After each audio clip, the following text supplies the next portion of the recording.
유시민 칼럼 도로민정당. 유시민의 관찰. 국민의힘은 당명을 바꾸는 게 좋겠다. 국민의 뜻을 무시하고 거스르는 정당이 무슨 염치로 국민의 힘을 참칭하는가? 어떤 이름이 적당한가? 도로민정당이다. 민정당은 1981년 전두환이 만들었다. 오공독재의 합법의 옷을 입히려고 보안사가 공작해 설립한 관제여당이었다.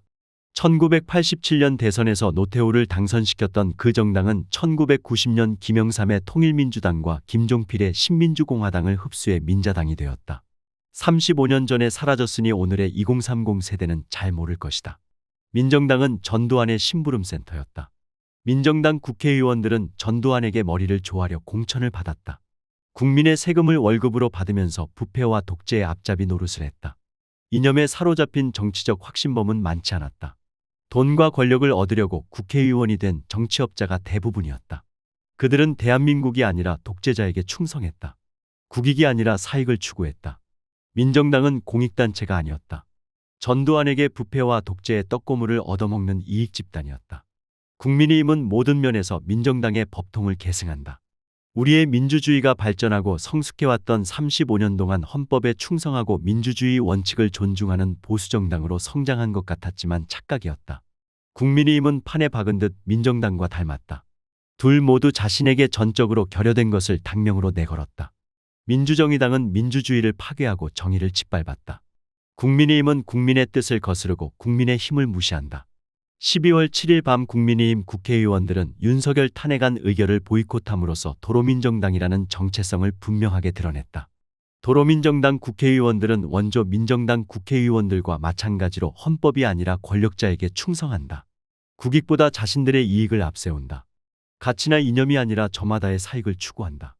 12.3 내란이 성공했다면, 방첩사가 이재명을 비롯한 야당 국회의원들을 잡아 가두었다면, 윤석열이 지난 4월 총선을 부정선거로 조작해 국회를 해산했다면, 40년 전 민정당 국회의원들이 전두환에게 충성하면서 사익을 얻었던 것과 똑같이 윤석열에게 머리를 조아려 국회의원 자리를 얻었을 것이다.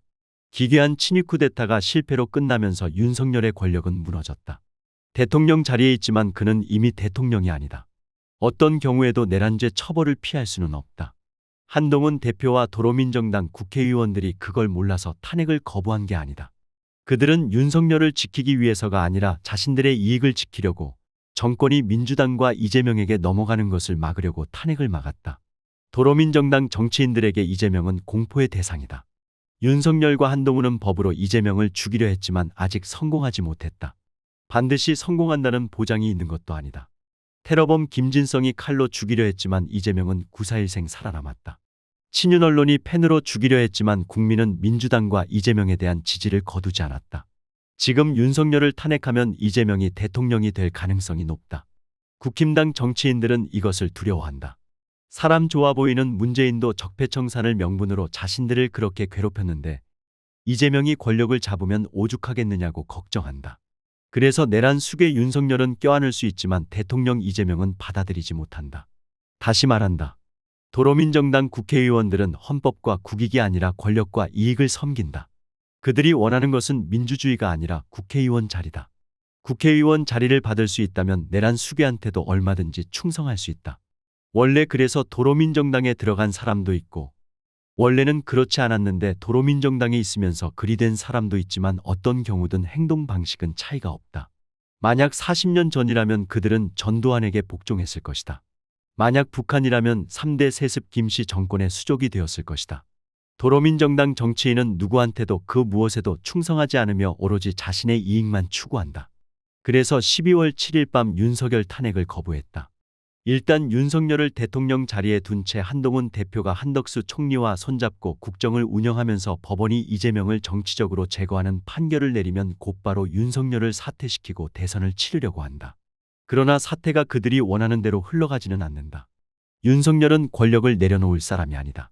대통령 권력의 핵심인 인사권을 계속 행사할 것이다. 한동훈과 한덕수의 대리 통치는 헌법 위반일 뿐만 아니라 실현 가능성도 없다. 도로민정당 국회의원들은 아무것도 얻지 못하고 내란 동조자로 대중의 비난만 받게 될 것이다. 그들이 정치적 생존을 위해 윤석열을 탄핵하는 날이 머지않아 올 것이다. 구체적 경로를 그릴 수는 없지만 활화산처럼 터지는 국민의 분노가 오늘의 정치 드라마를 대통령 탄핵으로 종결지을 것임은 분명하게 말할 수 있다. 비평이 아니라 경문을 쓰고 말았다. 시국이 시국이라 글이 될 수밖에 없었다. 너그러운 양해를 청한다.